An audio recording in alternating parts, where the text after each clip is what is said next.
Oh, let's drive. Let's drive. We've been saying this since this show started. Let's drive right down the legendary Woodward Avenue. We thought, hey, let's get April in the D going. But surprise, the Detroit Tigers said we're making the playoffs so we can actually have October in the D, the only month where every single sports team is going to be active. Yep. And it is so electric.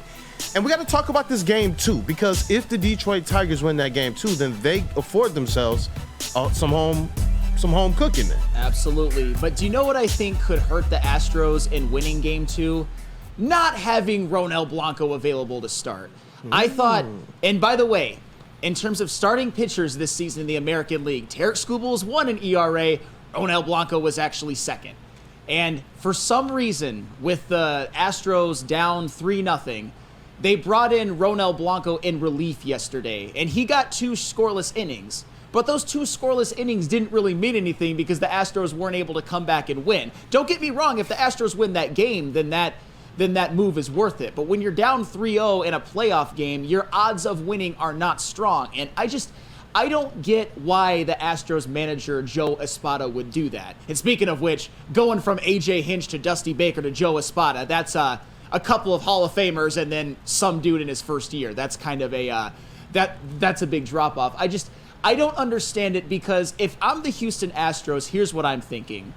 I'm not thinking that Game 1 is a must-win. I know that the percentages say that the team that wins Game 1 of these series wins 87% of the time. However, if I'm the Astros, I look at it as the Tigers burned their only starter, and he killed us, which he does to almost every other team. But the Tigers don't have another starter. And if I'm Joe Espada and I'm the Astros manager, I'm thinking we probably have 4 out of the 5 best hitters. We have 2 out of the 3 best starters in the series, and let's just go win games 2 and 3, games where you're not going to have to face Tarek Skubal. But I think Joe Espada shot the Astros in the foot by burning arguably their best starter, definitely their second best starter, by using him in relief with 2 scoreless innings that didn't matter.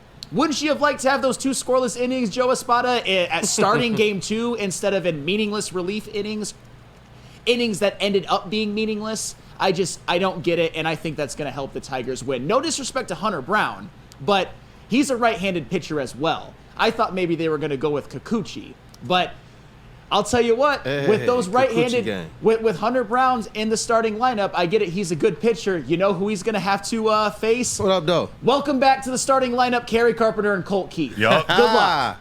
Yeah, shout out to Dante151 for the $4.99 super chat. Dante, as always, man, a big supporter of the Woo crew and all the Woodward Sports. Shout out to Riley Green for that big catch in the 9th inning. If he didn't catch that, it would have been trouble for the Tigers. He's calling the score today to be 4-1 Tigers, and they sweep. Whew, man, I would love to see that. I certainly would. I got to ask you, Broder, though, how do you feel about this Tigers lineup going up against Hunter Brown? I like it. Although Hunter Brown actually has better numbers against lefties, he's hittable. He's a very good pitcher, and he's been one of the better pitchers in baseball post All-Star break. I think he's like 4-3 with a 2.26 ERA and a 1.13 WHIP. He's been great after the All-Star break, but he also pitches like Jeremy Bonderman. He gives up runs earlier in the game. His first inning ERA this season, 6.37. Second inning, 4.34. And then in the third inning, it drops down to a 1.8, 1.86 in the next, 1.03. So you got to get to him early. And I said before, he gets hit hard. He's one of the top pitchers in baseball in terms of exit velocity against him, in terms of hard hit ball percentage against him, barrel percentage against him. So he's hittable. But he throws 96 to 98. And he works the strike zone like anybody in this league. So it's going to be a matchup. But I do love we're going to see Parker Meadows back in the leadoff spot, I'm sure. Colt Keith, Kerry Carpenter, Riley Green at the top of the lineup. We get our lineup that we want to see back. Absolutely. And I'll take that lineup over any pitcher. You know Absolutely. What? Crazy Clown in the chat actually said the other teams basically have 3 to 4 hitters that can be counted on where the Tigers can hit all the way through the lineup, especially with the way that I don't think they can hit all the way through the lineup. But A.J. Hinch has found a way to get production all the way through the lineup at some of the more crucial and vital points. That's why they are where they are right now. That's what they're going to need in this playoffs. It's going to be more or less, in my opinion, about the situational hitting. than anything. When you get an opportunity to put some runs on the board, it's what you do with those runners that are on the base pass. And AJ Hinch and those guys, they talked about it, man. He said that one of the things they discussed about going into each series, when they discuss how we're going to win it, it's about how aggressive they are on the base pass.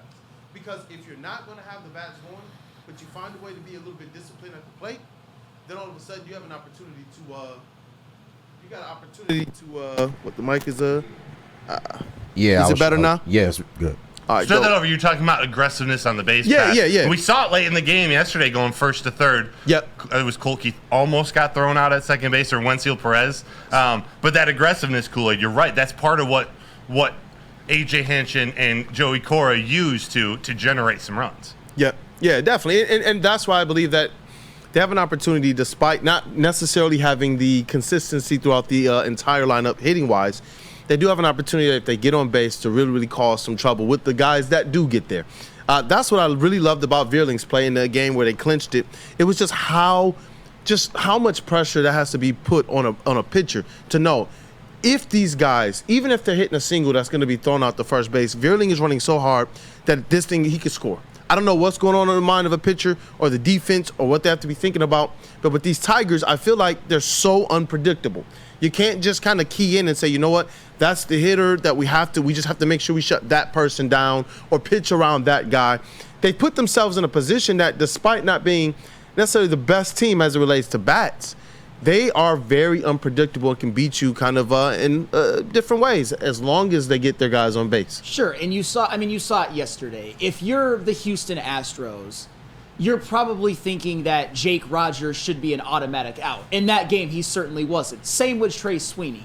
The only thing I would caution some fans against is that we understand that there's a drop-off after the Houston Astros top 4 hitters, which is maybe the best top 4 in all of baseball, except maybe the Dodgers. However, Jeremy Pena's had a good year. Yainer Diaz is pretty good. Victor Caratini's had a pretty good year himself. The only real black holes to me in the Astros lineup is if you put out like Chas McCormick, who had a big walk yesterday, by the way, or Jake Myers. Everybody else is somewhat serviceable. And I think we might be looking a little bit too much in the fact that the 5 through 9 of the Astros got pretty much worked by Tarek Skubal. Tarek Skubal works everybody for the most part. So we'll see what happens in these next couple of games, but the way this pitching staff has performed, even with all of these bullpen days, I'm not counting against them.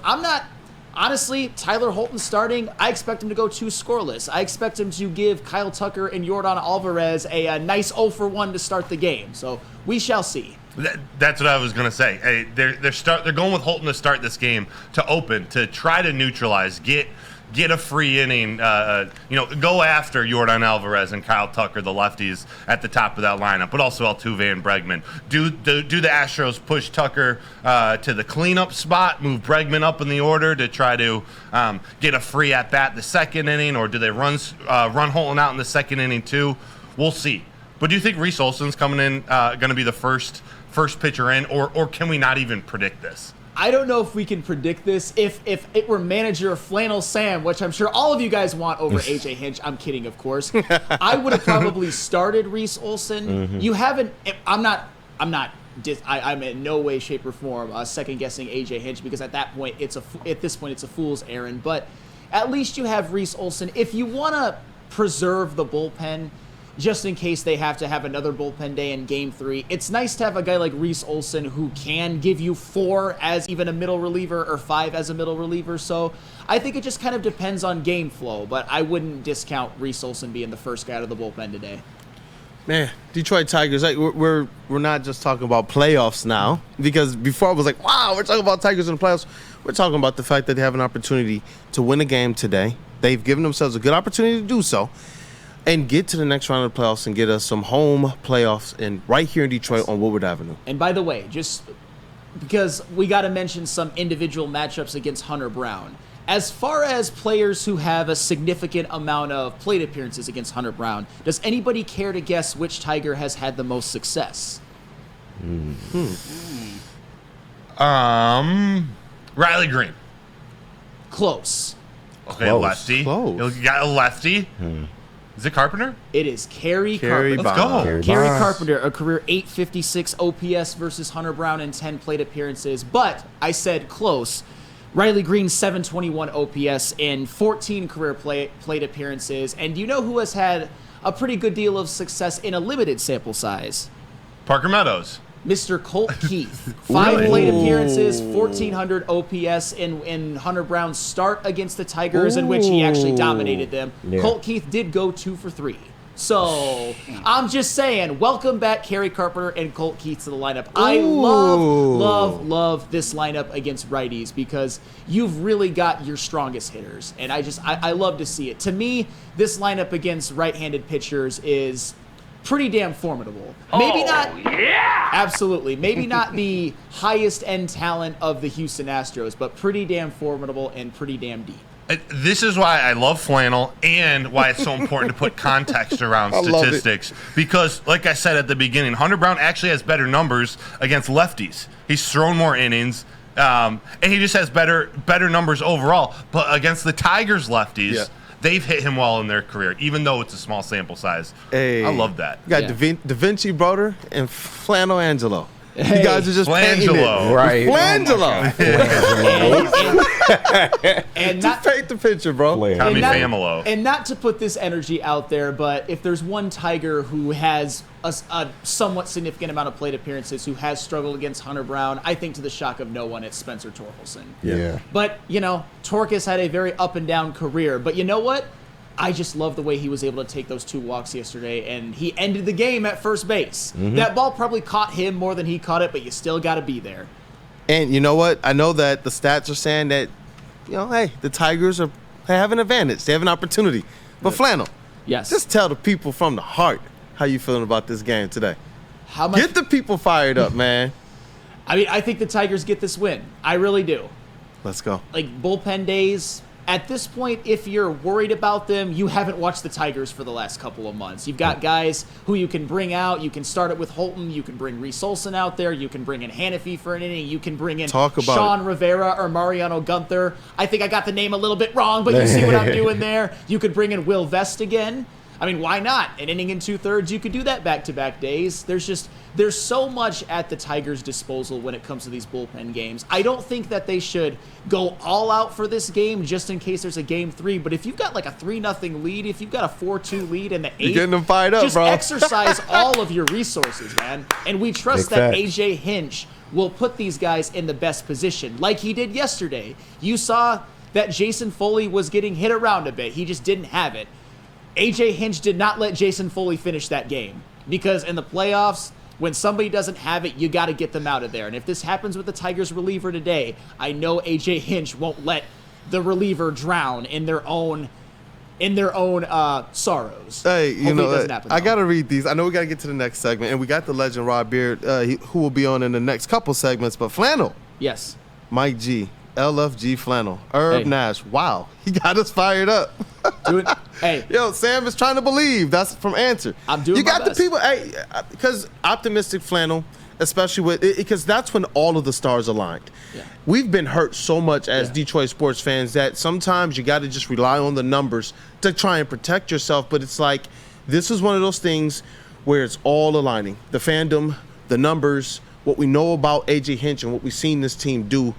And it's awesome to see optimistic Flannel. Well, and you know what else? Just before we go to break, if I'm giving a pregame speech to the Tigers right now, which again, glad AJ Hinch does, and glad that I'm not. But what I would say is that, you know how I talked about at the beginning of the segment how I think Joe Espada made a dumb decision burning Ronel Blanco probably for the rest of the series except for in relief, is that if I'm the Tigers, if I'm AJ Hinch speaking to them, I'm like, make Joe Espada be the GOAT in terms of like not the greatest of all time, but the scapegoat of the series.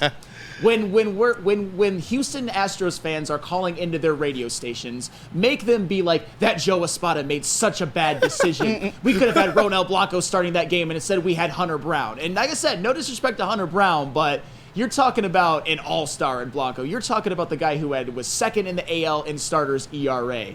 And now he's not even available for games 2 or game 3 to start. What the hell is that? Seriously, as a Tigers fan, I'm like, Thank you. Can I have another? As an Astros fan, I am a little worried. I'll just say that. Mike G. Flannel, get your freak off. LFG Tigers. Again, if I'm the Astros, as much as people you fired up, man. as much as you want to win game 1, it's not a must win.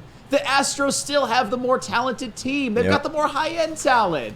I mean, They come scared. on. They desperate. They are. Yeah. And that's the effect that this Tigers team has on people. The Astros can feel the voodoo. The Astros can feel the magic. They're not thinking rationally. And it's not just that. They're looking over at the dugout, and AJ Hinch is just sitting there like, AJ Hinch used to be there. I'm Yes. sure Astros fans are like, I wish he was feel still me? there. He had all the power. You feel me? Yes, man.